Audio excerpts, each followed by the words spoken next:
You've probably heard of the Zodiac Killer, a mysterious, unidentified serial killer who murdered at least 5 people in California in the 60s and claimed to have killed over 30. He's infamous for sending cryptic letters, including ciphers, to the authorities, and he was actually the one who called himself the Zodiac Killer. These killings have enraptured people for decades. The mystery has been the subject of films, books, even a video game, to say nothing of a certain popular internet meme. It's not hard to guess where the interest comes from. The killer had the gimmick of a real-life Riddler and the mystery of a modern Jack the Ripper.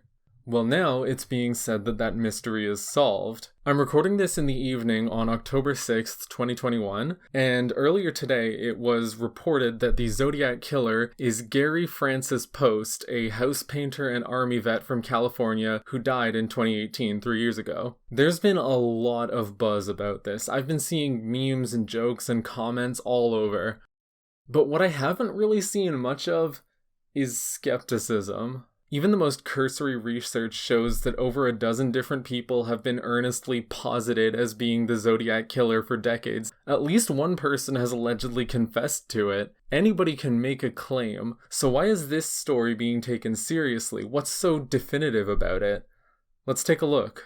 The mystery was allegedly solved by a group called the Casebreakers, which is an independent team not affiliated with any authorities or anything like that. It's apparently comprised of over 40 people, including former law enforcement, prosecutors, and private investigators. They released their information in a press release document formatted kind of like a newsletter, not even a good newsletter at that. Oh yeah, the real mark of investigative integrity is Calibri font, and a few paragraphs in they refer to themselves as the renowned sleuths. So we're off to a great start. Let's take a look at some of the evidence that they provide in this press release to say that Poste is the Zodiac Killer. They allege that Poste is not only behind the Zodiac killings, but the 1966 murder of Sherry Jo Bates. As it turns out, people have been asserting for decades now that Bates's murder is connected to the Zodiac killings, but it's never been confirmed, and the authorities claim that there is no connection between the killings. So a lot of their evidence hinges on not only tying Poste to the Zodiac killings, but to the Bates killings as well. So their evidence for the Zodiac killings is,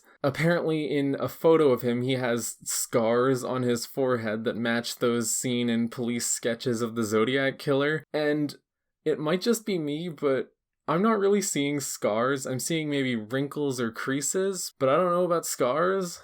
And it also doesn't necessarily mean anything when you consider that police sketches aren't always accurate. There's a lot that can go wrong there. They claim that in one of the messages sent by the Zodiac Killer, if you remove the letters of Gary Francis Poste from it, it reveals an alternate message. But there's no, further details about that, and it's kind of a tenuous claim at best. Especially since they don't even say what the alternate message is. They allege that they have witnesses for a quote-unquote murder posse headed by Poste. One of their pieces of evidence for it is a photo of 3 men sitting. They don't even, demonstrate that one of them is Poste necessarily. One witness was allegedly babysat by Poste as a kid, and she says that he taught her how to fire a gun, and she witnessed him mistreating his wife. And yeah, that's kind of messed up, but is that really that uncommon? There are a lot of abusive people in the world that are not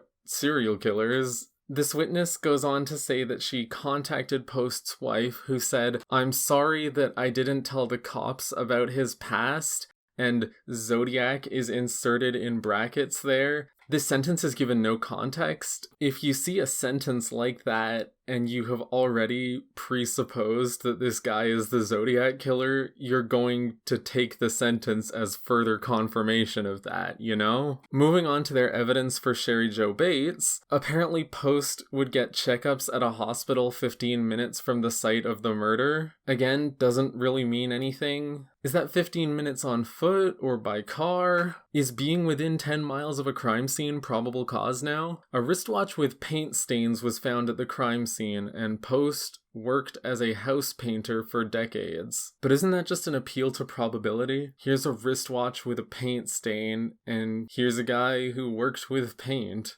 There's nothing conclusive about that. There's 1,000 different ways that paint can stain something. There was a heel print in the dirt from a military-style boot. and Poste, as stated, was ex-military. Just like with the paint thing, I feel like I shouldn't have to explain that there's 1,000 different ways that a footprint can end up somewhere. One of their best pieces of evidence is that Bates's murderer had brown hair, and Poste had brown hair. And hey, it's pretty convincing. It does put him in the same category as around 1/5 of the people on the planet. They also make an effort to argue that Bates was in fact a victim of the Zodiac Killer, and they just sort of act like that would prove their point about Poste being the Zodiac Killer too. And the best argument that they have in favor of that is that some anonymous letters that claimed to have been written by Bates's murderer use similar language to some of the letters sent by the Zodiac Killer. They're really reaching. Also, there's a famous bit of Zodiac Killer history, which is that he sent a letter where he claimed to reveal his name, and it was a 13-letter cipher that has never been decoded. And there's no combination of Gary Francis Poste that is 13 letters, except like G. Francis Poste, which would be a weird way to say your name. And I'm sure the proponents would just argue that the 13-letter thing is a red herring, so I probably shouldn't bother lingering on that point. The Casebreakers are extremely sketchy. It's just a lot of suspicious, half-baked conspiracy stuff. They claim to have identified D.B. Cooper, and they basically launched a harassment campaign against this guy because of it. So what about this is convincing? I mean, anybody could make a little newsletter. If you go hunting, you can find a similar-looking document telling you that climate change is fake and COVID is fake. That's not proof of anything.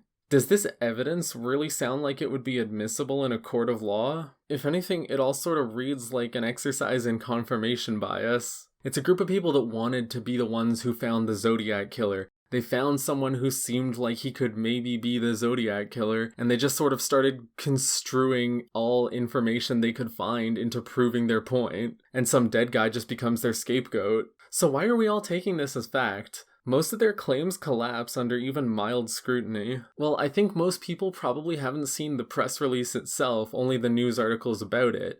Maybe because it was first reported by an actual news company. Which news company was that again? Oh right, Fox. Because Fox is the poster child for accurate and unbiased reporting, right? Why is it that we can recognize that Fox is an inaccurate, biased news source until it displays a headline that we want to see? Who else is reporting on it? MSN with investigators in scare quotes and a whole paragraph about how ridiculous it sounds. CBS exclusively in the language of these people claim to have solved it. Who's earnestly reporting on this story? TMZ, Newsweek, New York Post, and they all cite Fox as their source. Anything reputable? Any publication that seriously values its integrity? Of course not, because this isn't news, this isn't journalism. This is like those crappy tabloids that they put in drugstore checkout lines where they say that like Ellen's been assassinated. And at Fox, the story was broken by Louis Cassiano. I didn't have to look very far in Cassiano's bibliography to find some interesting stuff. German parking garage unveils diversity parking spots for LGBTQ and migrants. The source provided for this story is the Daily Mail.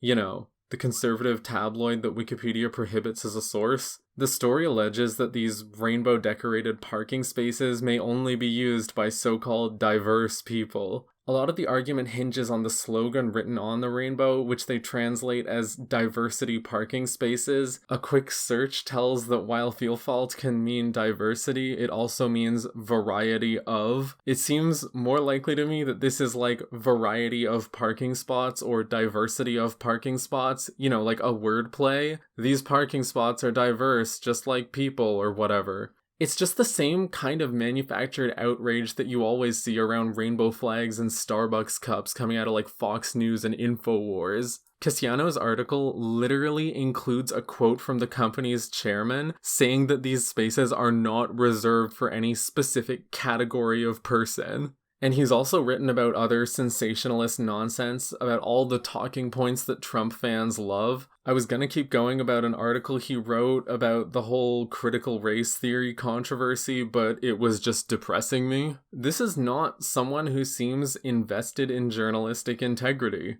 A lot of the quote-unquote evidence from that press release is repeated in the Fox article, but that evidence doesn't hold up. It hasn't been accepted by any authorities or anything. are people like reading the article or are they just looking at the headline? There's kind of a phenomenon online where people tend to read headlines and form opinions based on the headlines rather than the actual content of the article. That's its own beast, and I could probably make a whole video just about that phenomenon, but I think it might be at play here. It comes to the mimetic spread of headlines and notable phrases. The Zodiac Killer's been identified sounds a lot better than a team of conspiracy nuts claim the Zodiac Killer's been identified. There's been a lot of talk on social media. I've searched all the major websites. A lot of it is kind of weird. There's a lot of people cracking jokes about which sports team he liked or whatever. Oh, he's a fan of whatever. Of course he was a serial killer. And I don't know, that's just kind of a weird way to talk about someone who's being posthumously accused of several real murders. I saw one post on Tumblr that was skeptical of it, and at the time that I'm making this, the post has around 5,000 notes, and it's sinking below a bunch of memes and jokes that just kind of accept it uncritically. There's also been some attention going to this one Facebook post from a friend of Gary Poste that was posted after Gary Poste died. It's some photos of the two of them together, and it says, "My last visit with old man Gary Poste. Zodiac? ? God dang, I miss you, old man." And it's kind of being taken as proof that this guy was friends with Gary Poste and knew that he was the Zodiac Killer the whole time, but the release by Fox News is actually not the first thing to ever assert that Gary Poste could be the Zodiac Killer or whatever. Apparently it has been claimed as early as 2016. If Poste's friend had heard about that, he might have been making a joke in that Facebook post. Or he might have just been saying something completely unrelated. I don't know, it doesn't really feel right to me to start digging through Facebook posts and make claims about who definitely does or doesn't know that someone else is a murderer. And I'm not gonna deny that the Casebreakers could be right, who the hell knows? The fact is that somebody committed those murders. There is or was some person that did it. But this is just the latest of many fingers to be pointed in this 60-year case. There's not anything inherently wrong with taking an interest in true crime, but I do think that there needs to be a degree of sensitivity, and we need to bring more of a critical eye to claims that we see online. I want to be clear that I'm not blaming anybody for seeing this story, seeing the meme, seeing the headline, and believing it. If anything, everyone that has read this stuff and believed it has kind of been manipulated. They've been made victims of a mendacity, a manipulation of facts. Please don't take away from this that I want to blame anyone or shame anyone for being made a victim of lies. If you want to take anything away from this, then please let it be a call of action to be careful and to be mindful. I kind of hate that that sort of thing has to be said. I hate that the internet has so much misdirection. I hate how easy it is to be taken in by it. But if you see a social media post making a big, bold claim, try to follow up on it. Try to think critically about it. And I'm not advocating just never believing anything you hear or anything you read. I'm not trying to be one of those people that just act like it's cool to never believe anything. It just worries me. It makes me a little sad. It makes me a little scared even to be reminded of how easy it is to just be taken in by a particularly authoritative claim. And I, of course, have fallen for particularly authoritative claims plenty of times in the past. I'm not excluding myself from this. If anything, the fact that I have fallen victim to that kind of thing is why I feel that it's important to say this. And let me also restate that it's entirely possible that they could just be correct, but their arguments and their claims are so specious and so unprofessional and so sloppy that I do not feel convinced. I don't feel that they have argued it thoroughly enough. I think that there's a lot of appeals to emotion and a lot of fallacies, and I think that if I'm to believe it, or if anyone is to believe it really, they need to demonstrate more than a bunch of maybes and a bunch of whatabouts. They need more than conjecture. Anyway, thanks for watching. This is not like my typical content at all. I'm not gonna do a funny outro the way I usually do because, I don't know, it just doesn't feel right to do that in a video like this about a subject like this. I was actually working on a video about Smash because, that's topical right now, but I put it on hold once I heard about this whole Zodiac Killer thing because I just really wanted to get this video out. This was something that I felt was important to say. This video is like only half scripted. I've been improvising a lot of it, and as such, I don't really have like a punchy line to go out on. And I do mean this sincerely, please be careful on the internet.